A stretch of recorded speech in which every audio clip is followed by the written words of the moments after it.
In this video, we're going to talk about the events reports in Google Analytics, which deal with your custom events that you've created for Google Analytics. Before we begin, make sure you follow us on your favorite social profiles for world-class content. So we're in the top events report, and we get a breakdown of our custom events by category, action, and event label. So if we go here, the event action details with action that users have taken to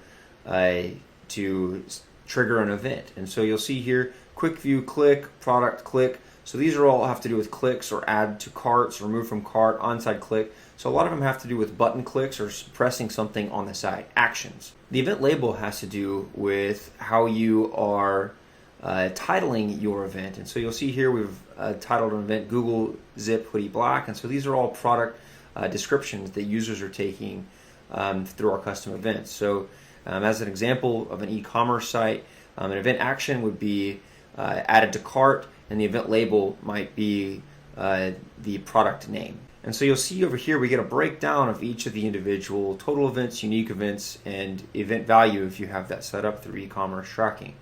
So it gives us a good breakdown of our top events and how to sort of understand which events are being triggered that are more popular than others. Our pages report gives us a breakdown of our custom event data for specific pages on our website. And so if we take a look here, you'll see that we have the individual URLs that we can click that icon and open up a window to see that individual page. We also get a breakdown of the total events per individual page, the unique events, and any value that's associated with that.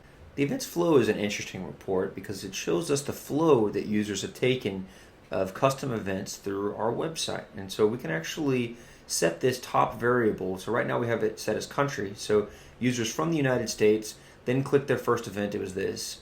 And so we can see the majority of events and how they flowed to their site by specific variables. And so if we want to go through here and understand by a specific language, region, screen resolution, we can understand how users are moving through our site by a specific variable. So it's one of the more interesting reports because you can actually visually understand the steps that users are taking through specific custom events on your website. That wraps it up on our end. Custom events are one of the more powerful implementations that you can do for Google Analytics, so I hope you consider it. Don't forget to follow us on your favorite social channels for world-class content.